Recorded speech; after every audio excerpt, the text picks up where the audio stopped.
Dalam kitab Tajalil Ajaran Imam Syafi'i dan di dalam kitab Ad-Duror. Di dalam kitab Ad-Duror itu adalah karangan dari Syekh Muhammad Namnu.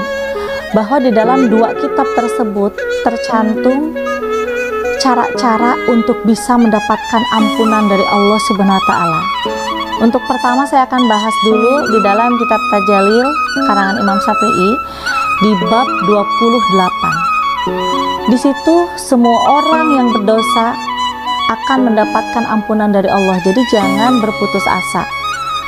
Nah, di dalam kitab tersebut itu bukan sholat saja yang ditilai, tetapi ada salah satu kunci yang perlu kita lakukan dengan tata cara sedekah.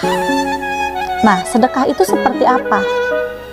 Karena kan sedekah itu ada beberapa macam ya. Mungkin kalau sedekah keseharian itu wajib kita lakukan. Tetapi tata cara yang hampir mirip dengan sedekah yang disebut dengan diat. Diat itu adalah wajib. Diat itu wajib untuk semua umat muslim yang ada di muka bumi ini. Karena di zaman Nabi Adam alaihissalam dulu ada seseorang yang memang masih keturunan dari Nabi Adam alaihissalam yang bernama Saleh. Saleh tersebut sangat banyak melakukan dosa-dosa, baik dosa kecil sampai dosa besar. Ketika Saleh itu meninggal dunia, di situ malaikat mendatangi ke alam kuburnya Saleh dan bertanya, apa yang kamu lakukan selama kamu hidup? Akhirnya di situ Saleh menjawab, tidak ada sedikit kebaikan yang saya lakukan semasa saya hidup. Lalu malaikat bertanya, apa yang ingin kamu ulangi? Tidak ada yang ingin aku ulangi, karena tidak ada satu kebaikan yang saya lakukan. Tapi saya hanya memohon dan meminta untuk bisa hidup kembali ke dunia, karena saya ingin menebus segala dosa-dosa saya. Apa yang pernah engkau lakukan sebelum engkau meninggal? Kata malaikat. Saya pernah melakukan sholat taubat, taubatan nasuha. Tetapi kenapa saya tidak mendapatkan ampunan dari Allah? Ternyata ada satu yang dilupakan, yaitu diat. Karena setiap perkara dosa yang kita lakukan semasa hidup, baik dari dosa mencuri, merampok, dosa meminum miras, dosa maksiat, dan dosa sebagainya, ternyata dosa-dosa yang pernah kita lakukan itu perlu kita bayar dendanya yang disebut dengan diat. Dan diat tersebut bisa kita bagikan kepada duafa yang benar-benar membutuhkan, seperti yatim piatu, seperti jompo, dan tunawisma. Nah, di sini seberapa pentingkah diat di dalam kehidupan manusia? Ternyata itu sangat penting, lebih penting dari zakat, infak, sedekah. Ada beberapa tahapan tentang denda yang harus kita bayar selama kita hidup. Nah, ternyata kejadian Saleh yang didatangi oleh malaikat, Saleh itu banyak berdiskusi dengan malaikat tentang keinginannya untuk bisa kembali hidup. Dengan izin Allah, malaikat Jibril menyampaikan kepada Nabi Adam alaihissalam untuk bisa bermunajat kepada Allah, menghidupkan Saleh. Padahal Saleh itu udah meninggal 7 hari. Dan selama 7 hari itu terus berdialog dengan malaikat. Dengan izin Allah, Nabi Adam alaihissalam membangunkan Saleh. Dan di situ Saleh diberikan kesempatan untuk bisa melaksanakan dan membayar diat. Dan pada saat itu Saleh diharuskan membayar diat sesuai dengan hitungan 5.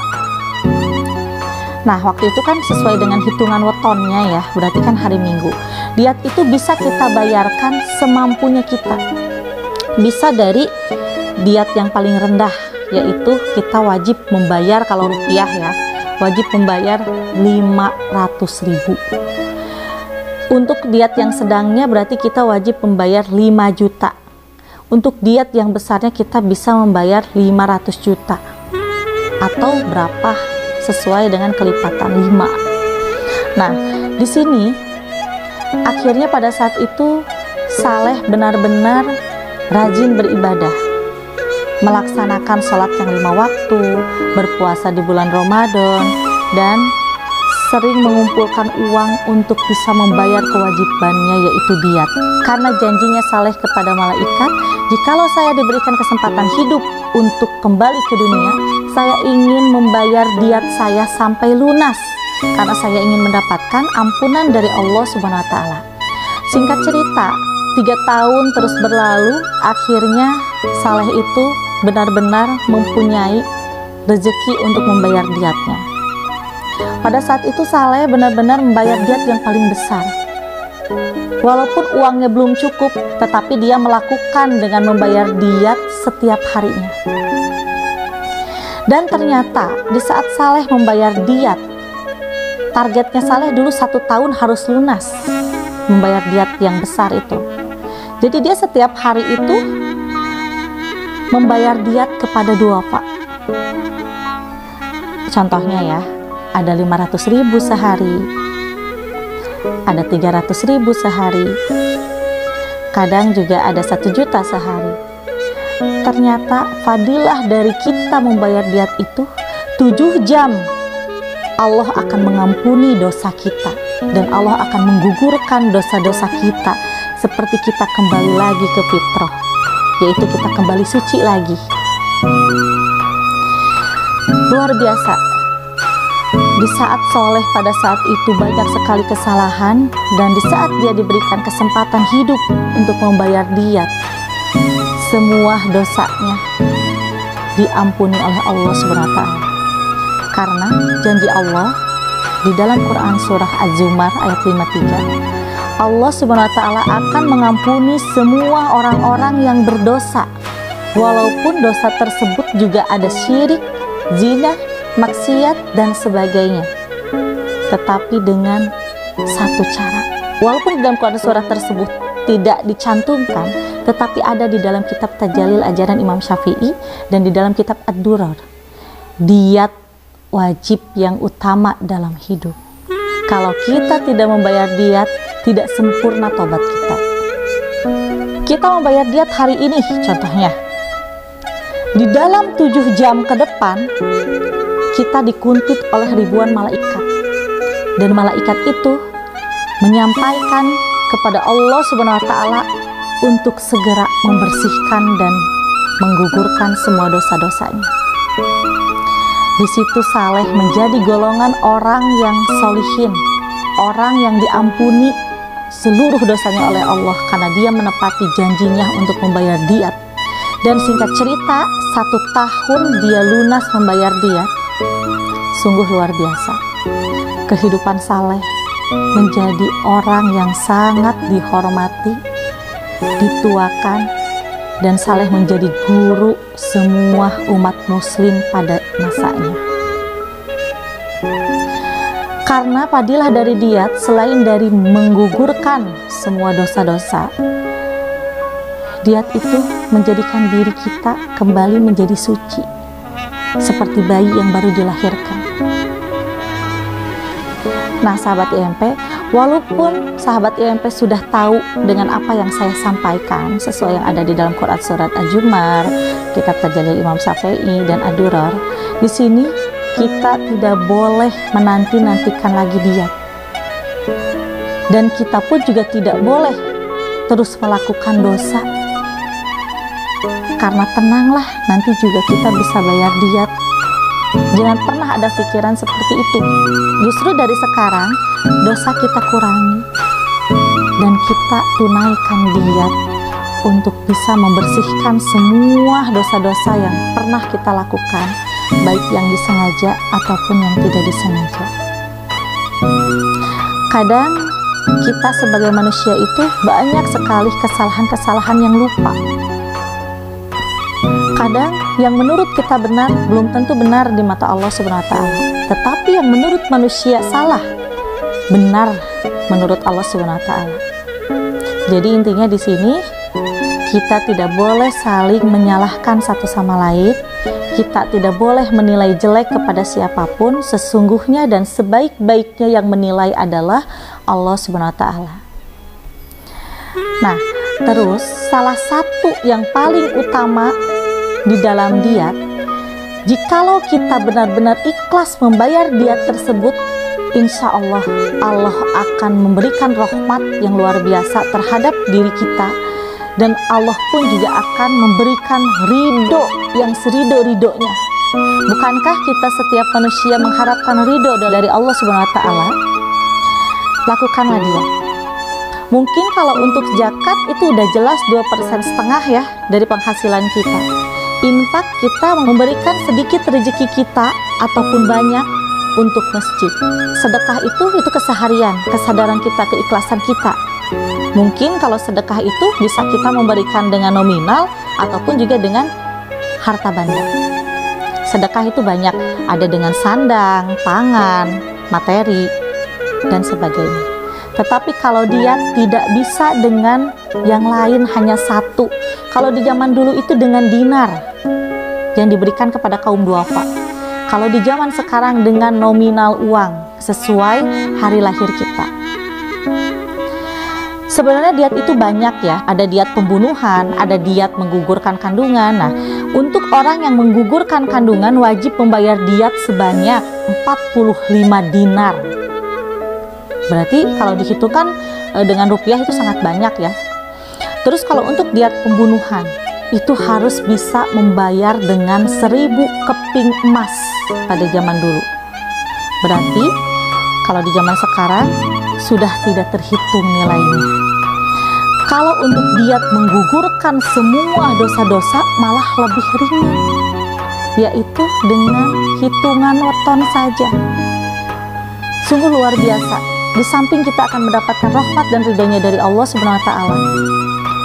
Di situ 7 jam, di saat kita sudah membayarkan diat tersebut, akan Allah gugurkan semua dosa-dosa kita. Nah, sahabat IMP, di sini kadang banyak sekali orang yang tidak pernah membahas tentang diat. Mungkin sebagian orang menganggap diat tidak penting. Padahal diat itu sangat-sangat penting, sangat-sangat wajib, sama wajibnya dengan sholat.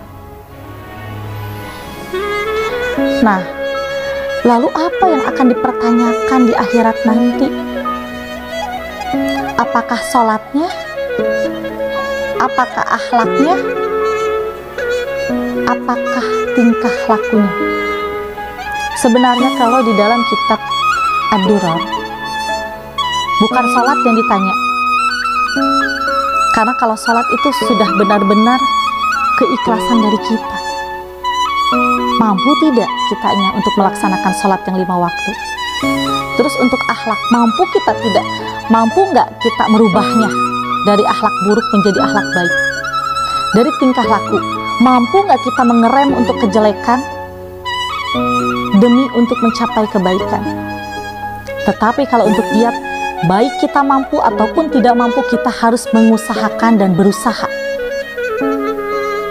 Jadi yang ditanya itu ternyata dosa-dosa kita yang pernah kita lakukan. Dengan kita membayar diat, saat di akhirat kita tidak akan pernah dipertanyakan lagi. Karena di saat nanti kita bertemu dengan malaikat, malaikat sudah langsung berdialog kepada Allah untuk bisa memasukkan orang yang membayar diat dengan pilihan mau masuk ke pintu surga yang mana. Memang kalau kita membicarakan tentang neraka dan surga itu sangat jauh, tetapi di sini kita ambil inti, karena sebelumnya saya sudah pernah membahas tentang terlalu jauh kalau ngomongin neraka dan surga, karena ada beberapa tahapan seperti buruk, musyahadah gitu kan. Tetapi di sini kita membahas tentang ampunan dari Allah. Berarti di sini yang saya bahas adalah tentang diat, kewajiban untuk seluruh umat muslim yang ada di muka bumi ini. Nah, makanya sahabat IMP, di sini kita jangan pernah takut untuk kehilangan uang. Kita jangan pernah takut dengan kehilangan harta benda. Justru di sini kita harus berani berspekulasi untuk diri kita sendiri dan berspekulasi kepada Allah. Kita banyak dosa loh. Kita punya barang, kalau kita memang nggak punya uang, jual barang tersebut. Bayarkan dia. Karena nantinya juga Allah akan memberikan rezeki yang banyak, melancarkan segala usaha dan rezeki kita. Kalau kita benar-benar bersih. Kalau kita sudah benar-benar mendapatkan ridho dan rahmatnya dari Allah.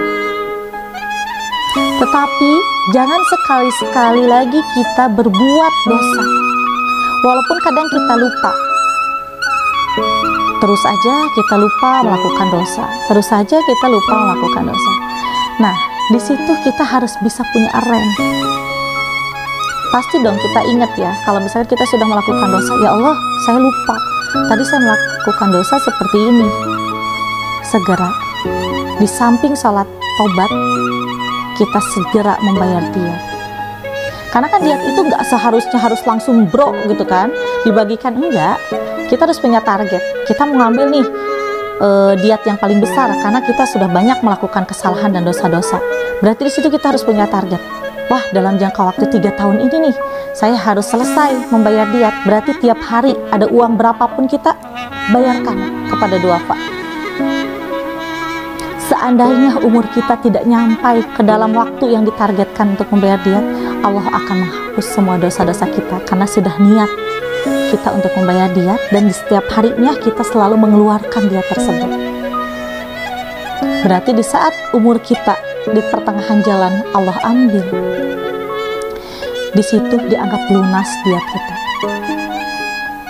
Nah, sahabat IMP, sebenarnya untuk orang Islam itu tidak akan pernah ada yang susah kalau misalkan kita benar-benar mengikuti tata cara Islam yang sejati yang tertulis di dalam kitab Tajalil Imam Syafi'i dan juga di dalam kitab Ad-Durar. Karena di dalam kitab-kitab tersebut bahwa Islam itu harus jaya, Islam itu harus kaya. Karena kita benar-benar saat membutuhkan rezeki itu untuk syiar. Karena syiar itu ada beberapa macam. Ada yang syiar dengan pengobatan, ada yang syiar dengan tausiah, ada yang syiar dengan mengajarkan ngaji, ada juga yang syiar dengan sholawat, ada juga yang syiar dengan harta banda. Harta banda itu kenapa sekarang sangat-sangat dibutuhkan? Karena coba lihat, sekarang banyak sekali kemiskinan di mana-mana, yang dimana kita harus bisa bijak dalam memberikan santunan itu kepada orang-orang yang berhak menerimanya. Jadi contoh Nabi Muhammad SAW pada saat itu bersama Ibu Siti Khadijah yang mempunyai harta kekayaan yang banyak, beliau habiskan hanya untuk syiar. Karena ternyata materi itu bisa menjadikan ibadah dan bisa mengalir pahala kita sampai ke akhirat kalau dipakai dengan hal kebaikan. Contoh, kita punya materi banyak, jangan sayang kita mengeluarkan zakat, infak, sodakohnya walaupun tiap hari. Dan tidak lupa yang wajibnya yaitu diat. Nah, di situ insya Allah akan memberikan rezeki yang beribu-ribu kali lipat bagi orang yang melaksanakannya. Tetapi di sini perlu digarisbawahi, kalau yang melakukan diat itu terus-terusan melakukan dosa, itu tidak akan diterima oleh Allah. Tapi yang akan diterima dan mendapatkan rahmat dari Allah itu yang sungguh-sungguh ingin merubah, yang sungguh-sungguh ingin mendapatkan ampunan dari Allah. Kitanya tulus, kitanya ikhlas membayar diat tersebut. Nah, di sini pun juga kita akan membahas tentang kitab Ad-Durar di bab 48. Di dalam 48 kitab Ad-Durar itu berisi tentang kifarat. Nah, ini kifarat apa nih gitu kan? Sebelumnya pernah saya bahas, tetapi yang di dalam kitab Ad-Durar itu kifarat untuk orang yang melakukan zina. Baik zina batin, zina mata jinah rasa ataupun juga dengan jinah raba, atau yang paling besar dosanya jinah muson. Nah, ini perkara tentang zina. Yang melakukan zina, baik yang disengaja ataupun tidak, tapi jelas kebanyakan yang disengaja karena tidak bisa melawan hawa nafsu, itu selain dari diat, wajib juga membayar kifarat. Kifarat itu seperti apa? Contoh, kita hanya melakukan jinah rasa saja. Berarti kalau jinah rasa itu sama dengan masturbasi ya. Masturbasi yang dilakukan oleh sendiri, itu jinah rasa. Berarti itu kifarat hanya cukup membayar dengan 2 keping dinar. Berarti kalau dihitung 2 keping dinar itu sama dengan nominal emas 9 gram. Nah, terus kalau misalkan yang melakukan zinah batin, nah zinah batin itu seperti apa? Zinah batin itu kita membayangkan seseorang di saat kita disetubuhi oleh suami atau istri. Kita membayangkan orang lain. Nah, itu kita wajib membayar dengan 4 keping dinar, berarti sama dengan 18 gram emas. Kalau dinominalkan berapa, tinggal dihitung saja. Lalu dengan zinah yang lainnya kita singkat gitu kan. Kita pernah melakukan nih, contohnya zinah yang sangat besar dosanya, yaitu zinah muson. Berarti di situ kita wajib membayar dengan 100 keping dinar. Nah, makanya gini, untuk semua manusia yang hidup di muka bumi ini, bukannya saya so suci ya, mohon maaf. Tetapi di sini saya ingin mengingatkan dan saling mengingatkan sesama muslim. Tidak ada yang enak hidup di muka bumi ini kalau kita masih menyimpan hawa nafsu segalanya. Tetapi kita akan hidup enak dan tenang kalau kita bisa mengikuti tata cara Islam yang sejati. Sebenarnya sangat mudah kita hidup di muka bumi ini kalau benar-benar kita tahu dan paham hukum. Hukum itu sangat perlu kita pelajari agar kita tidak tersesat nantinya. Sekarang banyak kan yang melakukan dosa seenaknya gitu kan, sedangkan dia tidak tahu konsekuensinya akan seperti apa. Mungkin bisa mengelabui dengan bahasa, dengan berbohong, tetapi tidak dengan Allah. Setiap gerak-gerik langkah kita, apa yang kita lakukan, Allah melihat. Justru di sini kita harus punya malu. Malunya sama siapa? Bukan sama orang, tetapi malunya sama Allah. Di saat kita melakukan zinah muson mungkin enak ya, karena enak itu sama dengan wah, mempunyai sensasi baru. Padahal di dalam sensasi baru itu ada yang perlu kita tanggung jawabkan, perbuatan kita. Coba kalau semua orang tahu aja hukum muson itu kita wajib membayar kifarat yang sangat besar, apakah semua orang mau melakukan terus-menerus untuk melakukan dosa zina muson? Saya yakin tidak, kalau orang benar-benar semuanya paham tentang hukum. Nah, lalu bagaimana dengan orang awam? Saya rasa semua orang yang melakukan kesalahan itu tahu bahwa itu dosa. Lalu kenapa dilabrak? Karena di situ kita membutuhkan iman yang sangat kuat. Bohong kalau misalkan orang bilang, ya saya kan nggak tahu, saya kan orang awam. Apakah nggak mikir kalau kita diciptakan hidup di muka bumi ini oleh siapa? Oleh Sang Pencipta. Berarti orang yang terus melakukan dosa besar itu orang yang tidak percaya dengan adanya Allah. Nauzubillah min dzalik. Jangan sampai kita hidup di dalam kekufuran. Jangan sampai kita hidup menjadi kufur nikmat. Justru kita hidup itu harus benar-benar bersyukur. Udah tahu itu salah, nggak usah dilakukan. Justru kita harus bisa mengurangi sedikit demi sedikit hal-hal yang buruk. Apakah kita sanggup untuk membayar kifaratnya? Saya rasa tidak akan ada yang sanggup. Kecuali yang sanggup itu adalah yang mempunyai iman yang kuat, yang mau berubah. Baru itu sanggup. Mohon maaf di sini sekali lagi saya terangkan kepada sahabat IMT. bukan so suci, tetapi di sini kita saling mengingatkan, karena saya sendiri pun juga sama banyak dosa. Di sini pun juga sekaligus dengan mengingatkan saya, karena di dalam kitab-kitab tersebut, kitab Tajalli Imam Syafi'i dan kitab Ad-Durrar itu, pentingnya kita membayar semua kesalahan kita selama kita masih hidup dengan tata cara hukum yang berlaku di dalam Islam.